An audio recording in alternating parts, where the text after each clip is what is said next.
हे welcome back friends. आज हम कर रहे हैं आपका पीजीबी का चैप्टर रिज्यूम।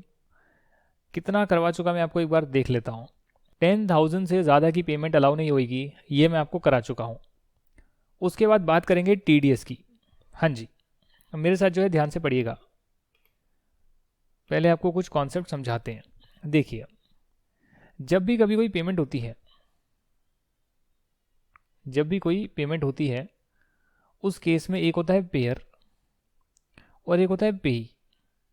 इसने कुछ काम किया होगा, सर्विस दी होगी, तो बदले में ये व्यक्ति जो है पेमेंट कर रहा है, अमाउंट को पे कर रहा है।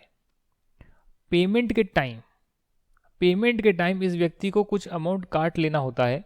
1%, 2%, 10%, 5%, अलग अलग केसेस में अलग अलग काटना होता है। वो हम टीडीएस के चैप्टर में करेंगे। बाकी का बैलेंस जो है पे को पे कर देना होता है। ये जो डिडक्ट करा है इसको टीडीएस बोलते हैं और गवर्नमेंट ऑफ इंडिया को ये जमा करवा दिया जाता है। जैसे कि मान लेते हैं कि 1 लाख की पेमेंट करनी है और 10% का टीडीएस काट दिया, तो इस व्यक्ति को 90,000 पे होंगे, जिसकी एक्चुअल सर्विस की वैल्यू 1 लाख रुपीज़ थी, और 10,000 गवर्नमेंट ऑफ इंडिया को जमा हो जाएंगे। जब ये व्यक्ति अपनी इनकम में शो करेगा, तो ये अपनी इनकम जो शो करेगा वो 1 लाख ही शो करेगा, उस पर टैक्स निकालेगा, माइनस करने के टाइम बोलेगा भैया 10,000 तो मैं ऑलरेडी दे चुका हूँ। ये एवरी ईयर करता है, हर साल ये चेक होता है।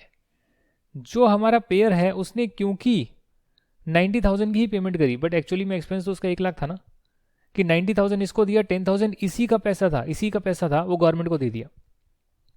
तो पेयर का तो 1 लाख रुपए चले गया, वो पीएनएल में इसको डेबिट करना अलाउ किया गया है। पर ये 1 लाख डेबिट करना कब अलाउ करा गया है? अगर ये व्यक्ति टीडीएस काट लेता है, टीडीएस कर लेता है एंड उसको डिपॉजिट भी कर देता है। टीडीएस को काट लेता है और उसको डिपॉजिट भी कर देता है, उस केस में ये पूरा एक्सपेंस जो है डेबिट कर सकता है। अगर ये व्यक्ति ऐसा नहीं कर सकता, अगर पेयर टीडीएस नहीं काटता, जैसे कि मान लेते हैं 31 मार्च आपका 21 चल रहा है, तो जो भी ट्रांजैक्शन 31 मार्च 21 तक हुई और वहां पर टीडीएस काट लेना था, डिडक्ट कर लेना था, और इस व्यक्ति ने नहीं करा, तो क्योंकि आपका प्रीवियस ईयर में डिडक्ट नहीं करा है, उस केस में अगर ये पेमेंट नॉन रेजिडेंट को करी गई है, तो 100% का एक्सपेंस आपका डिसअलाउ होएगा। अगर पीएनएल में डेबिटेड है तो उसको हम ऐड बैक कर देंगे। यदि ये व्यक्ति पेमेंट कर रहा है एक रेजिडेंट को, तो 30% का डिसअलाउ होएगा। 70% फिर भी अलाउ होएगा अगर टीडीएस डिडक्ट नहीं करा। इसको दोबारा से बता देता हूं आपको। जो व्यक्ति पेयर है, उसका बिजनेस चल रहा है, उसमें उसने कुछ खर्चा करा जिसे हम एक्सपेंस बोलते हैं। एक्सपेंस को पीएनएल में डेबिट करना अलाउ किया जाता है। अगर ये एक्सपेंस की पेमेंट किसी नॉन रेजिडेंट को करी गई और 31 मार्च 21 जो है आपका, जो भी प्रीवियस ईयर चल रहा है, उसमें पेमेंट करी गई और उस प्रीवियस ईयर में आपने डिडक्ट नहीं करा टीडीएस को, तो 100% का एक्सपेंस जो आपका एक्सपेंस है वो पीएनएल में डेबिट करना अलाउ नहीं किया जाएगा। 1 लाख की पेमेंट करी नॉन रेजिडेंट को, टीडीएस नहीं काटा, 31/3 प्रीवियस ईयर का ही एक्सपेंस था, टीडीएस नहीं काटा, 1 लाख डेबिट नहीं किया जाएगा। अगर रेजिडेंट को पेमेंट करी गई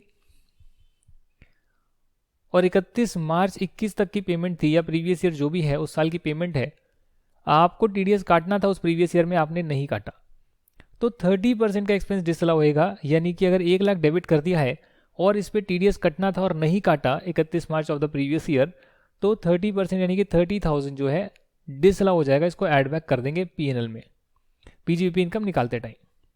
1 लाख माइनस करा, फिर 30,000 ऐड कर देंगे। रीजन इज रियली सिंपल, क्योंकि मैक्सिमम स्लैब रेट 30% की होती है। तो टीडीएस क्या एक तरह का टैक्स है, आपने नहीं डिडक्ट करा 31 मार्च ऑफ द प्रीवियस ईयर तक, 30% जो है आपका डिसअलाउ कर देंगे रेजिडेंट के केस में। हाँ, अगर आपने टीडीएस डिडक्ट कर लिया,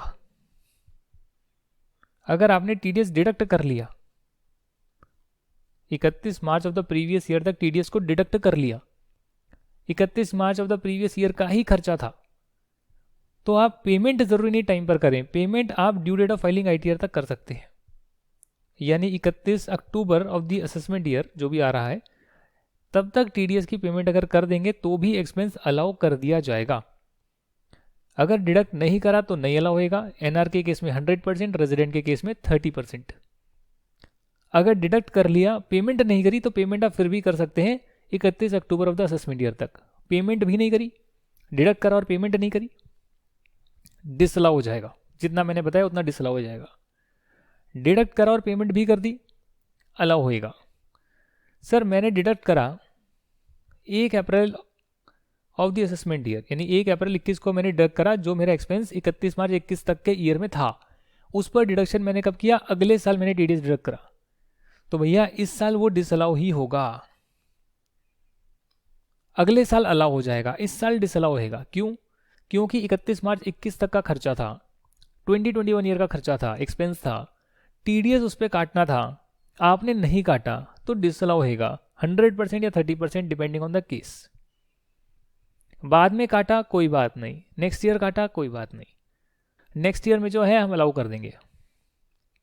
जो अभी डिसअलाउ करा है वो नेक्स्ट ईयर अलाउ कर देंगे। सर मैंने जो है 31 मार्च 21 से पहले ही डिडक्ट कर लिया और जमा बाद में कराया नेक्स्ट ईयर, कोई बात नहीं, आप उसको जमा करा सकते हैं due date of filing ITR तक, तो भी कोई दिक्कत नहीं होगी। अच्छा सर,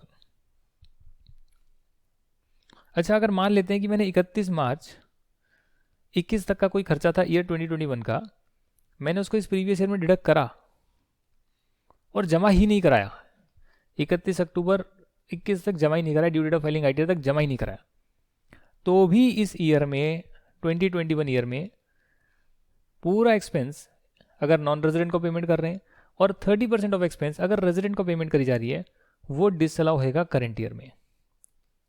उसको मैंने जमा कराया 31 अक्टूबर 21 के बाद, तो नेक्स्ट ईयर में अलाउ हो जाएगा, यानी ईयर 21-22 में अलाउ हो जाएगा। कई बार क्वेश्चन में गिवन होता है कि पिछले साल एक्सपेंस डिसअलाउ किया था टीडीएस की वजह से, क्योंकि पेमेंट बाद में करी गई थी, तो भैया करंट ईयर में तो अलाउ हो जाएगा ना, तो उस पॉइंट को मिस मत कर देना। अगर ये बात समझ में आ गई है तो यहां से हम देख लेते हैं टीडीएस नॉट डिडक्टेड, या तो डिडक्ट ही नहीं करा या फिर डिडक्ट तो करा है बट पे नहीं करा, तो एक्सपेंस पीएनएल में डेबिट नहीं कर सकते। 30% अगर रेजिडेंट को पेमेंट कर रहे हैं,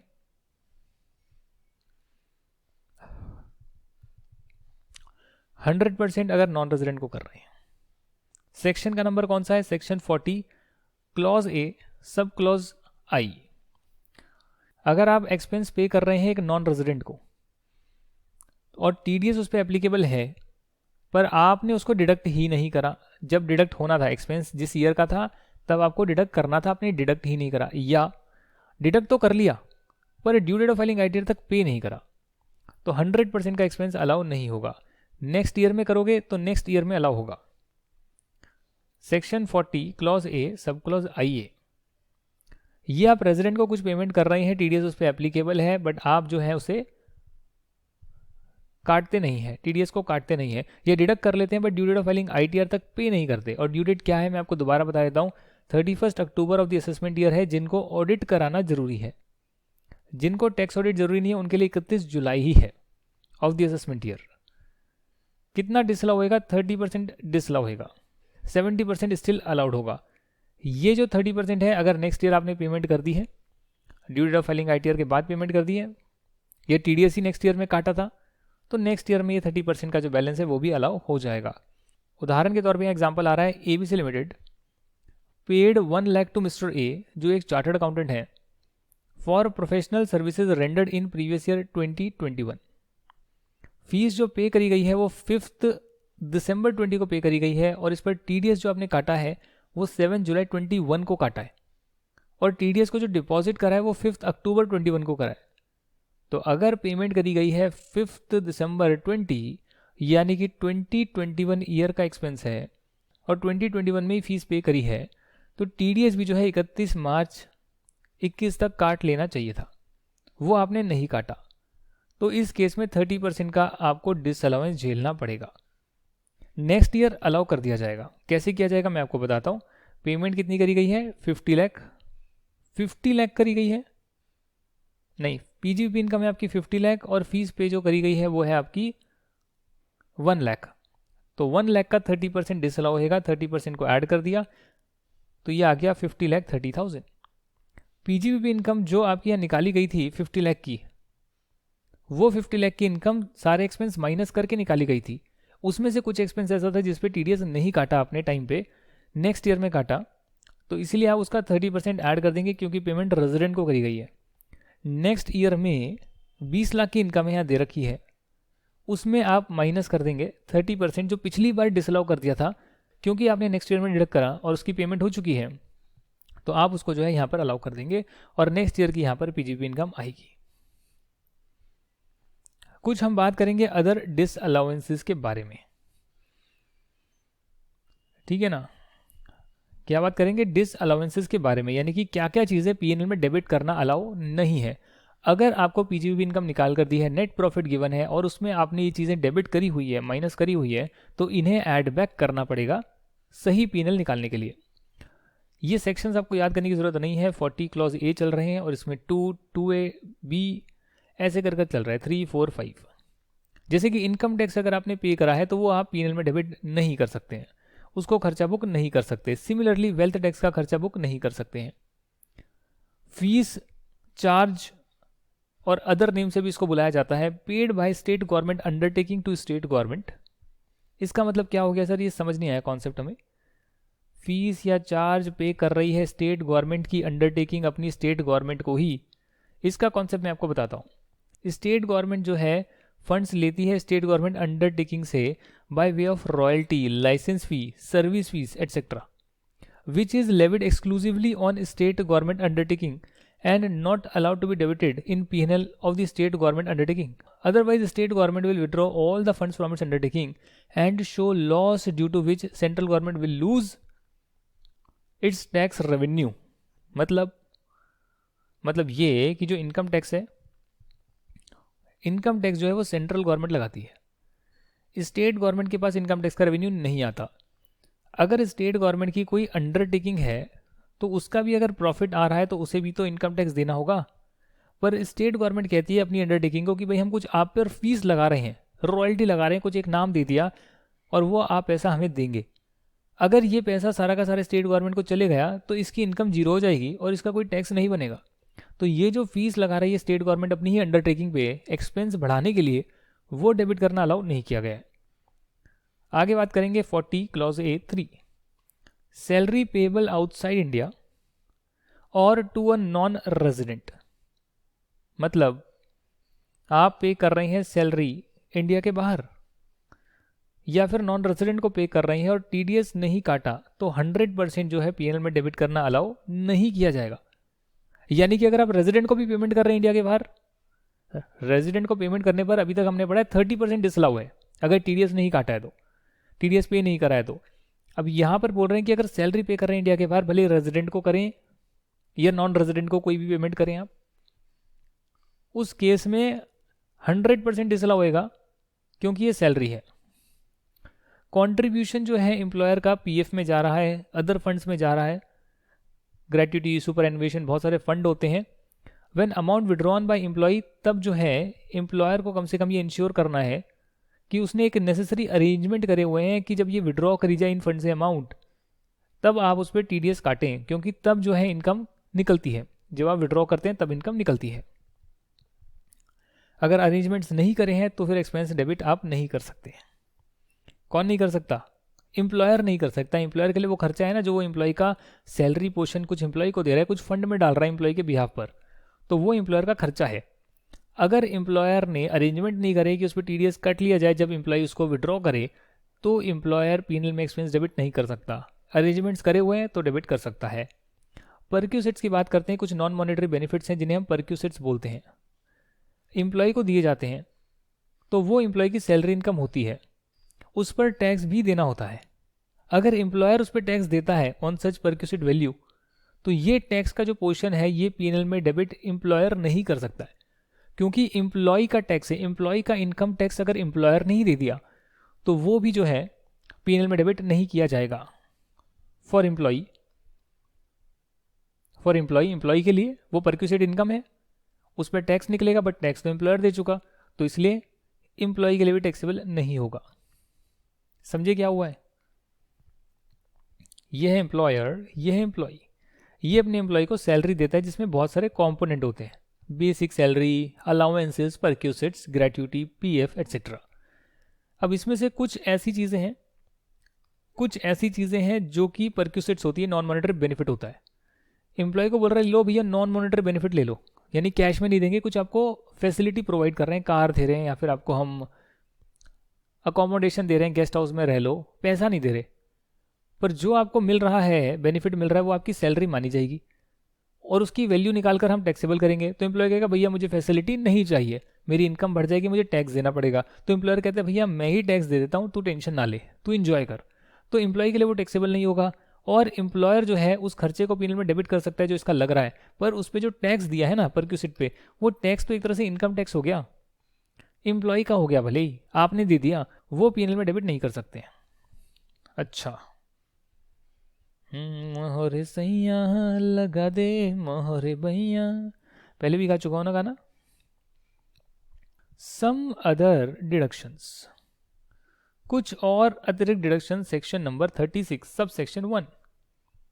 insurance premium paid for stock stores यानी इन्वेंट्री, उसका इंश्योरेंस प्रीमियम पे करा तो क्या होगा, तो आप उसको डिडक्ट कर सकते हैं। सेक्शन नंबर 36 डिडक्शन का सेक्शन है। इंश्योरेंस डन फॉर डैमेज या डिस्ट्रक्शन, अगर कभी हो जाए, स्टॉक वगैरह खराब हो जाए तो उसका इंश्योरेंस आपने लिया है, उसका प्रीमियम जा रहा है।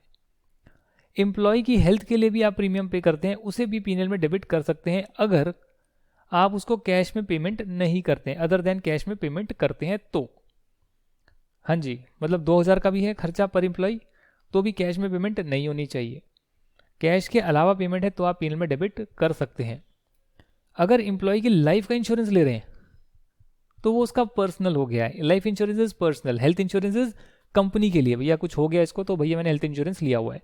तो लाइफ इंश्योरेंस ले रहे हैं एम्प्लॉय का तो वो डेबिट नहीं कर सकते, लाइफ इंश्योरेंस डेबिट नहीं कर सकते ना जी ना।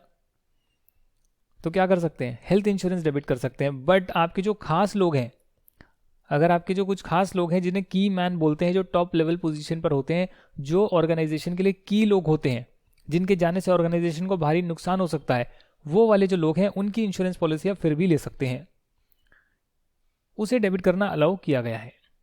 अगर company zero coupon bond issue कर रही है, और जीरो कूपन बॉन्ड क्या होते हैं, मैंने आपको कैपिटल गेन में कराया है, 1000 रुपये के बॉन्ड 800 पर इशू हुए, 1000 रुपये पर मैच्योरिटी होगी, कोई इंटरेस्ट नहीं मिलेगा, इसे बोलते हैं जीरो कूपन बॉन्ड। तो ये जो 200 रुपये का एक्सपेंस है उसे कंपनी डिवाइड करेगी, अगर ये 10 साल के लिए इशू करे जा रहे हैं, और 20 रुपये हर साल पीएनएल में डेबिट करेगी, क्योंकि टोटल खर्चा जो है ना यहाँ पे 200 रुपये का कंपनी का एक्स्ट्रा देने पड़ेंगे, 800 मिले 200 देने पड़ेंगे एक्स्ट्रा, 1000 रुपये देने पड़ेंगे, तो वो 200 रुपये जो एक्स्ट्रा देने पड़ रहे हैं वो 10 साल में देने पड़ेंगे, 10 साल के बाद तो उसे आप प्रो रेटा बेस 20-20 रुपये आप हर साल डालते रहेंगे। ये बात यहाँ लिखी है, कंपनी का तो खर्चा ही है। तो फैमिली प्लानिंग एक्सपेंडिचर बात करते हैं कंपनी के लिए। अगर कंपनी कर रही है अपनी एम्प्लॉयज़ पर फैमिली प्लानिंग एक्सपेंडिचर, परिवार नियोजन के खर्चे, काउंसलिंग सेशन एटसेट्रा, तो अगर वो कैपिटल इन नेचर का है तो उसे आप 5 सालों में अलाउ करेंगे। अगर रेवेन्यू नेचर का है तो आप पीएनएल में डेबिट कर सकते हैं। कैपिटल का मतलब एक बहुत बड़ा खर्चा कर दिया, कॉर्पस लगा दिया 20 lakh 50 lakh, recurring in nature नहीं, हर साल नहीं होता है, तो उसे कैपिटल एक्सपेंडिचर बोलते हैं। वो आप हर साल पीएनएल में डालेंगे 5 सालों में। तो अगर 20 लाख का खर्चा करा और कैपिटल एक्सपेंडिचर है ये, तो उस केस में जो है आप करीब करीब जो है इसको 5 से डिवाइड करेंगे तो 4 लाख हर साल पीएनएल में डेबिट करेंगे। अगर रेवेन्यू नेचर का है तो उसे आप पीएनएल में डायरेक्टली डाल सकते हैं in case of companies. Revenue nature का मतलब है आप उसे हर साल करते हैं। अच्छा सर, अगर फैमिली प्लानिंग एक्सपेंडिचर कंपनी के अलावा कोई और एंटिटी कर रही है, इंडिविजुअल, हफ, फर्म, एलएलपी, तो उन्हें सिर्फ रेवेन्यू एक्सपेंडिचर ही पीएनएल में डेबिट करना अलाउ किया गया है, बाकी अगर कैपिटल एक्सपेंडिचर करेंगे तो वो डेबिट नहीं कर सकते हैं। अच्छा सर, अगर मेरे प्रॉफिट सफिशिएंट नहीं है, फैमिली प्लानिंग एक्सपेंडिचर जो मैं डेबिट कर रहा हूँ उसके लिए मेरे प्रॉफिट सफिशिएंट नहीं है, प्रॉफिट कम है, फैमिली प्लानिंग एक्सपेंडिचर ज़्यादा है, तो वो जो आप एब्जॉर्ब नहीं कर पाएंगे ना फैमिली प्लानिंग एक्सपेंडिचर को, उसे हम अनएब्जॉर्ब डेप्रिसिएशन की तरह ही ट्रीट करेंगे, कैरी फॉरवर्ड करते रहेंगे, और जो मैंने आपको तरीका बताया सेट ऑफ का वैसे करेंगे। ठीक है सर, ये भी खर्चे अलाउ होते हैं, इस पर भी हमने डिस्कशन करा। इंपॉर्टेंट पॉइंट है, very very important. Family planning expenditure important point है, अच्छे से कर लेना, ठीक है ना। हेल्थ इंश्योरेंस है, ये इंश्योरेंस वाला है, वेरी इंपॉर्टेंट है, इसको आप अच्छे से करिए। ठीक है। Security transaction tax, commodity transaction tax, capital gain में जो है अगर हम पे करते हैं तो कैपिटल गेन में अलाउड नहीं होता है, पर जिसका काम ही खरीदने बेचने का है वो अपना कैपिटल गेन नहीं निकालता था, वो अपना पीजीपी इनकम निकालेगा, शेयर सिक्योरिटीज के लिए खरीदने बेचने का ही काम है, उसे ये खर्चा डेबिट करना अलाउ किया गया है, और इसकी जो कॉरेस्पॉन्डिंग इनकम है वो क्रेडिट करना अलाउ किया गया है, क्योंकि भैया बंदा धंधा ही क्या कर रहा है, खरीदने बेचने का, तो वो अपना पीजीपी में शो कर सकता है इनकम भी और उसका जुड़ा हुआ खर्चा भी। कैपिटल गेन में डेबिट नहीं करते जहां कैपिटल गेन कैलकुलेट होता है। Cooperative society engage in the business of manufacture of sugar from sugar cane, मतलब कोऑपरेटिव सोसाइटी लोगों की बनाई हुई एक संगठन होती है जिसमें वो क्या करते हैं, शुगर केन लाते हैं और उससे शुगर को मैन्युफैक्चर करते हैं। अगर वो शुगर केन परचेज कर रहे हैं तो एक्सपेंस डेबिट कर सकते हैं, पर जितनी गवर्नमेंट ने प्राइस फिक्स करी है वहां तक ही। अगर गवर्नमेंट ने तय करा है 200 रुपये पर केजी, आप खरीद रहे हैं 300 रुपये पर केजी, तो आप 200 रुपये पर केजी के हिसाब से ही डेबिट कर सकते हैं, उससे ज़्यादा नहीं कर सकते। बात समझ में आ गई आपको? क्या कोऑपरेटिव सोसाइटी शुगर केन वाला खर्चा, शुगर केन से शुगर बनाते हैं, उनकी बात करी जा रही है, बाकी लोगों की बात नहीं करी जा रही है इस पॉइंट में। तो हर पॉइंट का रेलेवेंस है, आप जो भी एक एक बात पढ़ते हैं ना उसमें किसके लिए क्या बात करी जा रही है उसे पढ़ना है। तभी आप मुझे बोलेंगे अच्छा सर आपने 120 पेजेस में कितना 123 पेजेस में पूरा इनकम टैक्स करा दिया।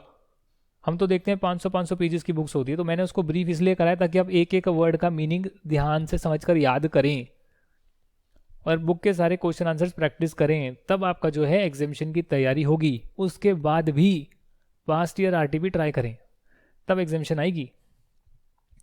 और यस, कुछ सेक्शन नंबर भी याद करें, मैंने सारे सेक्शन नंबर नहीं लिखे हैं इसमें, प्रोविजन सारे हैं, सेक्शन नंबर सारे नहीं है, नंबर नहीं डाले हुए मैंने, इंपॉर्टेंट डाले। तो जिन्हें सेक्शन नंबर याद करना है क्वेश्चन में आएगा रेफर करेंगे, क्वेश्चन के बाहर है अपनी बुक को रेफर करो, बुक में भी नहीं दे रखे आपके सारे सेक्शन नंबर, तो उसमें मैं कुछ नहीं कर सकता, और बेयर एक्ट पढ़ने के लिए मैं फोर्स करूंगा नहीं आपको। तो bonus, commission, interest on loan, employer का कंट्रीब्यूशन रिकॉग्नाइज प्रोविडेंट फंड में, ग्रेच्युटी फंड में डेबिट कर सकते हैं अगर उन्हें आपने पे कर दिया है due date of filing ITR तक। ये शायद मैंने आपको कराया था कि कुछ कुछ एक्सपेंसेस होते हैं जो आपको पेमेंट बेसिस पर अलाउ होते हैं, उसमें ये सारे खर्चे भी आते हैं। बोनस, एम्प्लॉय को कमीशन देते हैं, इंटरेस्ट ऑन लोन, एम्प्लॉयर का कंट्रीब्यूशन, तो उन्हें पेमेंट बेस पे अलाउ करना अलाउ किया गया है। अच्छा सर, अब बात करेंगे बैड डेट की। बैड डेट आपको बताऊंगे क्या होते हैं। आपने कोई सेल करी 1 लाख रुपए की और क्रेडिट पर सेल करी, तो आप रिकॉर्ड करेंगे debtor account debit to sales, तो ये आपका 1 लाख रुपए की रिकॉर्डिंग हो गई। यहां तक कोई दिक्कत? नो सर, सिंपल सी बात है, हमें तुमसे प्यार है, सिंपल सी बात है, हमें इनकम टैक्स से प्यार है। अच्छा सर, ठीक है भैया, मैंने कर दिया। बाद में पता लगता है कि इसमें से 10,000 रुपए के डेटर्स मेरे वापस नहीं आने वाले, उन्हें बोलते हैं बैड डेट।